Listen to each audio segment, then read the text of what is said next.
ఆర్టీసీకి ప్రతి నెల 250 కోట్ల రూపాయలు ప్రభుత్వం ఇచ్చేటువంటి అవకాశాలు అట్లా మహిళలకు ఉచిత ప్రయాణం ఇతర బస్ పాసుల స్కీమ్ల కోసం చెల్లించేందుకు సర్కార్ నిర్ణయం. అయితే ఆర్టీసీకి ప్రతి నెల 250 కోట్ల రూపాయలని గవర్నమెంట్ చెల్లిస్తుంది. ఆ గవర్నమెంట్ చెల్లించేటువంటి క్రమంలో మరి ఏం జరుగుతుంది ఎందుకు అని చూసినట్లయితే ఈ కేసీఆర్ ప్రభుత్వం పోయి రేవంత్ రెడ్డి ప్రభుత్వం వచ్చిన తర్వాత కూడా ఆర్టీసీ స్థలాలు ఏవైతే ఉన్నాయో వాటిని వేలాలు ఇద్దాము అని చెప్పేసి వేలం వేసేటువంటి ప్రయత్నం చేద్దాము, లీజుకి ఇద్దాము అనే ప్రయత్నం అయితే మరి ఈరోజు రేవంత్ రెడ్డి ప్రభుత్వం కూడా చేస్తున్నట్టుగా కనబడతా ఉంది. ఏది ఏమైనా లీజుకు ఆర్టీసీ ఖాళీ స్థలాలు మొత్తం 13.6 ఎకరాలు అద్దెకు, సికింద్రాబాద్ పరిధిలో 9 ఎకరాలు, కాచిగూడ పరిధిలో 4.14 ఎకరాలు 10 ఏళ్ల పాటు లీజుకి ఇచ్చేలా ఒప్పందం, నెలవారీ లైసెన్సు ఫీజు రూపంలో చెల్లించేటువంటి అవకాశం. మొత్తానికి అయితే ఏది ఏమైనా ఇచ్చే స్థలాలు ఇవే. కాచిగూడ మొత్తం విస్తీర్ణం 4 ఎకరాల 14 గుంటలు, బేస్ ప్రైజ్ 14.83 ఒక్కో చదరపు గజానికి.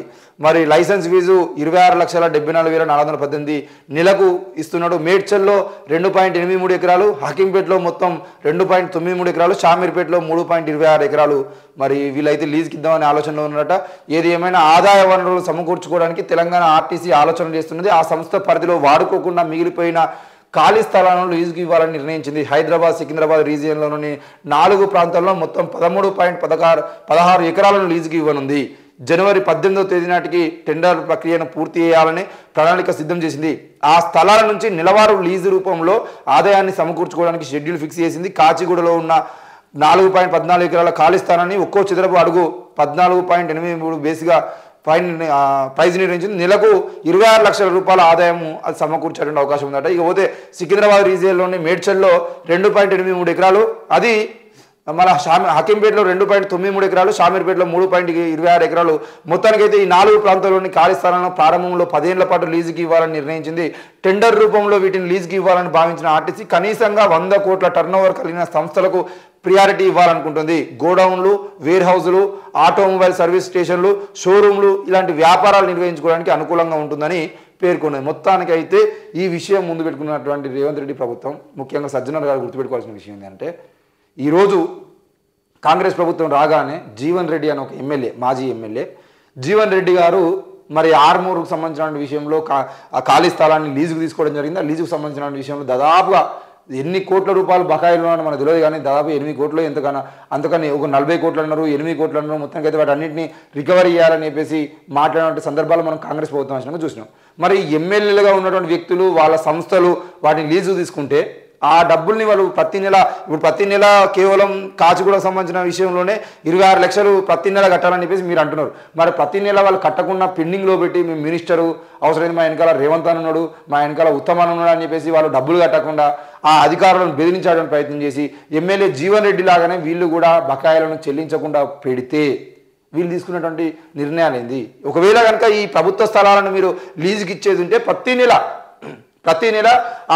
ఎక్కడైతే షాపింగ్ మాల్ కడతారో లేదంటే ఇంకేదైనా కడితే అక్కడ బయట సైన్ బోర్డు పెట్టి ఇంకో ఈ నెల మేము డబ్బులు కట్టినాము, ఎవరికైనా ఏదైనా అనుమానం ఉండేది ఈ కింది వివరాలను వెబ్సైట్లో చూడండి, ఎన్ని నెలలు పెండింగ్లో ఉన్నాయి, ఎన్ని నెలలు కట్టాల్సింది, మరి ప్రతి నెల కడుతున్నారా లేదా అనేది ప్రజలకు తెలిసే విధంగా మీరు ఏం చేస్తారు? ఎన్ని సంవత్సరాల పాటు కట్టకుండా ఈరోజు ఎమ్మెల్యే జీవన్ రెడ్డి గారు తనకు ఉన్నటువంటి అధికార బలంతో ఈరోజు మరి ఎందుకు కట్టలేదు అనే విషయంలో ఈరోజు కేసుల వరకు పోతుంది. అవసరమైతే వాళ్ళ స్థలాలను లీజుకు తీసుకున్నటువంటి స్థలాన్ని మళ్ళీ తిరిగి తీసుకునేటువంటి ప్రయత్నం ఎందుకు చేస్తుంది అంటే అధికారం ఉన్న వాళ్ళు చేసేటువంటి పనే అది. మరి ఈరోజు కాంగ్రెస్ ప్రభుత్వం అధికారంలోకి వచ్చిన తర్వాత ఖాళీ స్థలాలను లీజుకి ఇద్దామని చెప్పేసి మాట్లాడుకుంటున్నప్పుడు మరి ఎవరు ఆ లీజు తీసుకున్న వ్యక్తులు?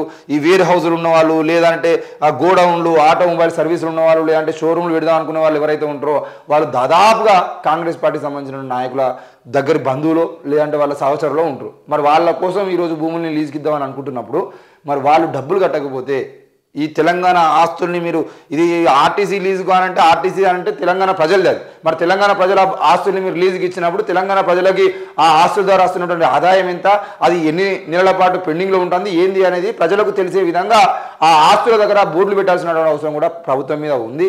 మరి అట్లాంటి పని చేయకుండా మళ్ళీ 5 ఏళ్ల పాటు వీళ్ళు డబ్బులు కట్టకపోతే 5 ఏళ్ల తర్వాత మళ్ళీ ప్రభుత్వం మారితే కొత్త ప్రభుత్వం వచ్చి పలానా రాకేష్ డబ్బులు కట్టలేదు, పలానా ఇంకో వ్యక్తి డబ్బులు కట్టలేదు అని చెప్పేసి మళ్ళీ వీళ్ళు చెప్పేంత వరకు ప్రజలకు తెలిసేటువంటి అవకాశం లేకుండా పోతుంది.